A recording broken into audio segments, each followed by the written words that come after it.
गृह प्रबंध प्रक्रिया का दूसरा मुख्य चरण है संगठन यानी कि ऑर्गेनाइजेशन।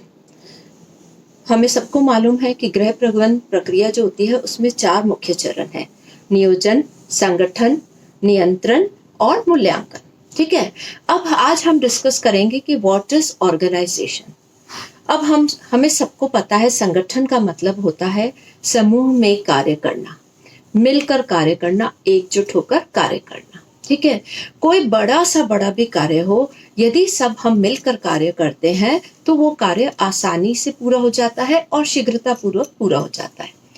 अब हम देखेंगे कि चींटियों का अगर हम एग्जाम्पल लें तो सारी चींटियां मिलकर जब एकजुट हो जाती हैं तो वो बड़ा से बड़ा पहाड़ भी बना लेती हैं। तो उसी तरह से हम ये देखेंगे कि अगर हम सब मिल जाते हैं, परिवार वाले या फिर कोई अगर ये कार्य देश के लेवल, नेशनल लेवल का है तो सब लोग मिलके कार्य करते हैं, तो वो कार्य बहुत सरलता से आगे पूरा हो जाता है। हमने सुना हुआ, इट्स वेरी कॉमन हियरिंग कि यूनिटी इज स्ट्रेंथ, एकता में बहुत शक्ति है। यदि हम एकजुट होकर काम करते हैं तो वो कार्य जरूर पूरा होता है। इसका बहुत अच्छा एग्जाम्पल 1990 में सर एंड्रयू कैनिंगो ने दिया था। उनकी बहुत बड़ी स्टील की कंपनी थी और जब वो कंपनी उनको बेचनी पड़ी तो उन्होंने एक ही स्टेटमेंट दिया कि आप मेरे सब कुछ ले जाओ, मेरी पूरी दौलत, मेरा सब सामान, सब कुछ ले जाओ, पर सिर्फ संगठन को छोड़ दो, क्योंकि मैं संगठन से दोबारा कार्य कर पाऊंगा। और उन्होंने ये करके दिखाया। थोड़े ही टाइम बाद उन्होंने संगठित होकर फिर से अपने जो बिजनेस था उसको वापस इस्टेब्लिश कर लिया। यानी कि संगठन सबसे महत्वपूर्ण है। हम कह सकते हैं कि अगर हम संगठित होकर चलते हैं तो हम कार्य को आराम से पूरा कर पाते हैं। कठिन से कठिन भी हमारे आगे कोई दिक्कत नहीं आएगी और हम easily will do the work. यानी कि हम ये कह सकते हैं कि व्हाट इज ऑर्गेनाइजेशन की इसमें जो लक्ष्यों को प्राप्ति के लिए सब लोग एक समूह बना लेते हैं और उस कार्य को करते हैं।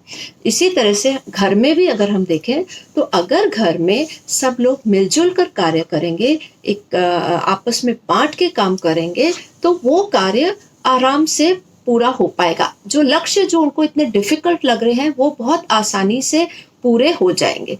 तो दैट मीन्स संगठन मीन्स कार्य को सब में बांटना, हर सदस्य को कार्य को बांटना।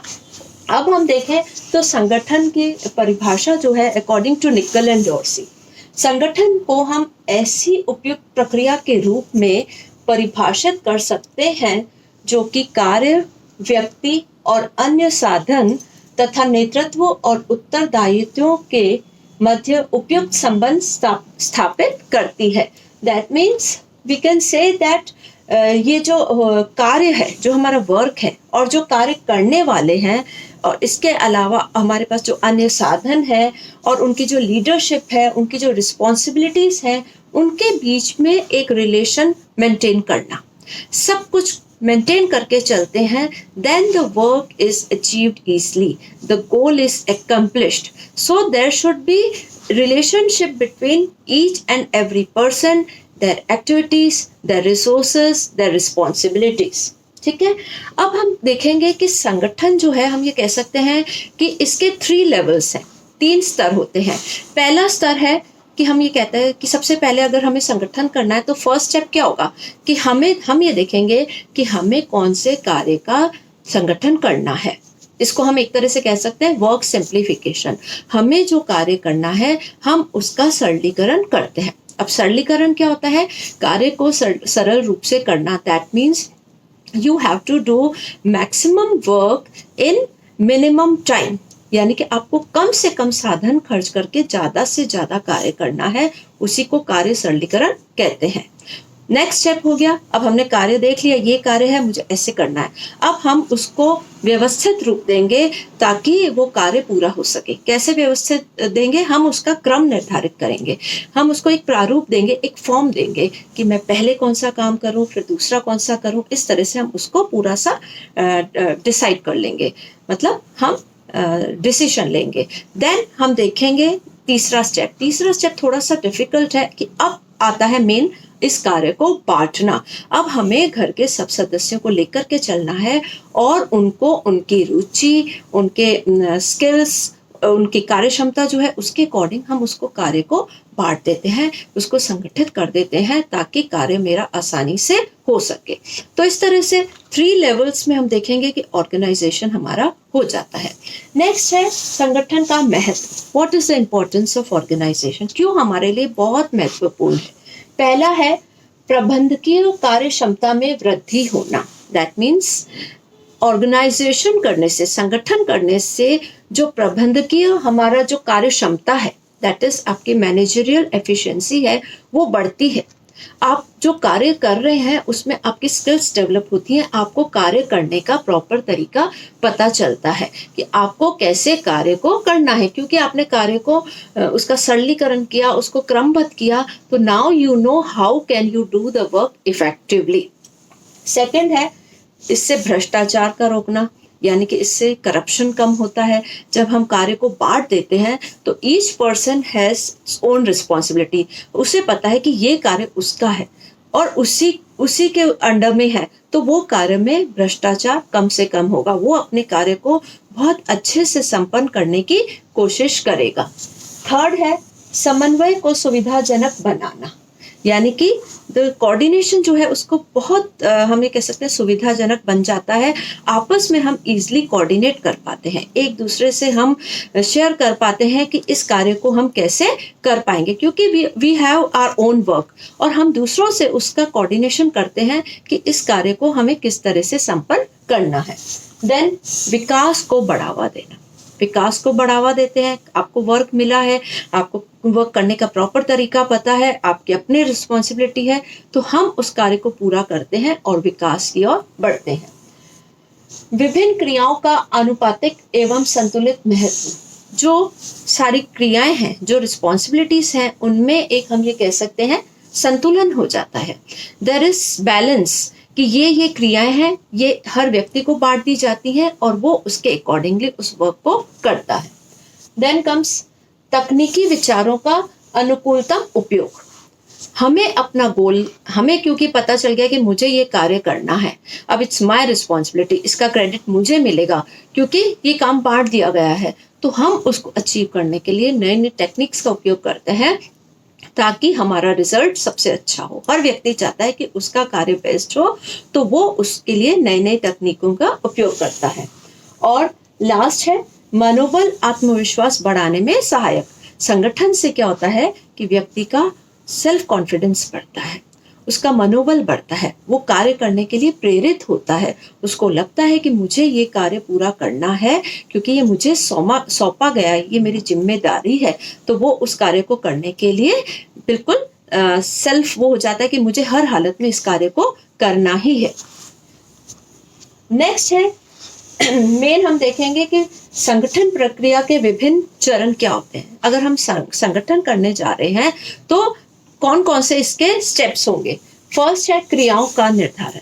जब भी हम संगठन करने जा रहे हैं तो हम सबसे पहले देखेंगे कि कौन कौन से मुझे क्रियाएं करनी है, उसकी हम लिस्ट बनाएंगे, तो यानी कि आप क्रियाओं का निर्धारण करोगे।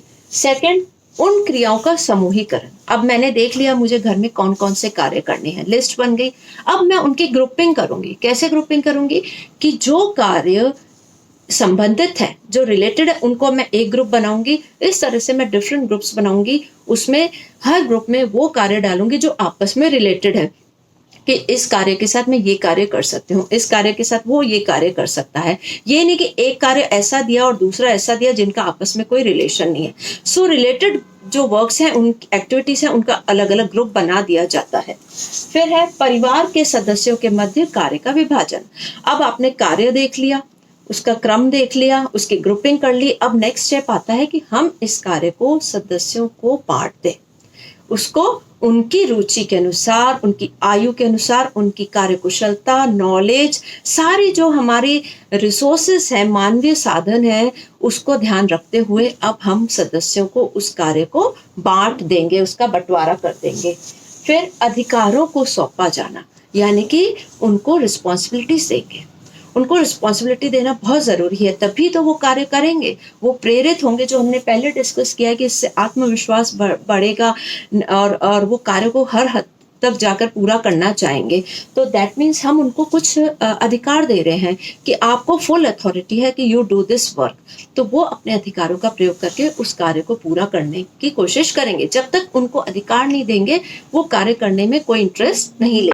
नेक्स्ट है अधिकारों का सौंपा जाना, यानी कि हमें अब जो कार्य बांटा है कि ये ग्रुप बना करके कार्य सदस्यों को बांटा है या जो भी हमारे एम्प्लॉइज हैं उनको बांटा है, तो हमें उन्हें अधिकार देने पड़ेंगे। We have to give them rights कि ये आपके अधिकार हैं, आप उनका फुल प्रयोग करें और उस काम को पूरा करवाएं।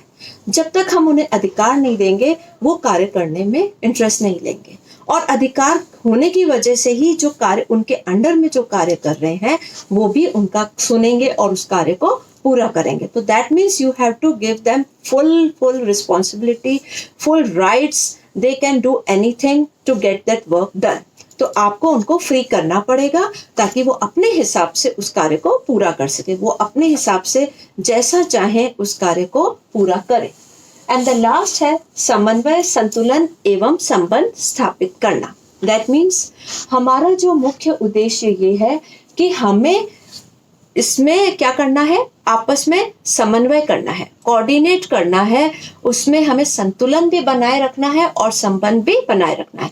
यदि हम चाहते हैं कि हमारा कार्य अच्छे से पूरा हो तो हमें इस चीज का ध्यान रखना है। हर सदस्य से हमें कोऑर्डिनेट करना है, उनको अच्छे से उनके कार्य को समझाना है और उसके अलावा बैलेंस बनाना है।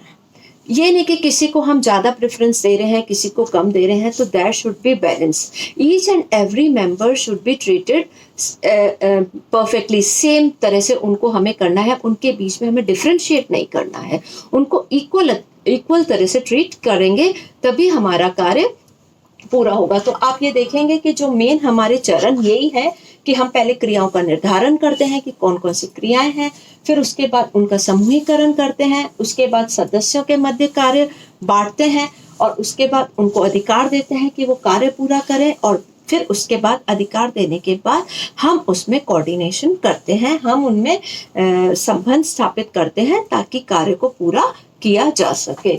So these were the main steps of organization. The next important step of home management process is controlling, जिसे हम अभी डिस्कस करें।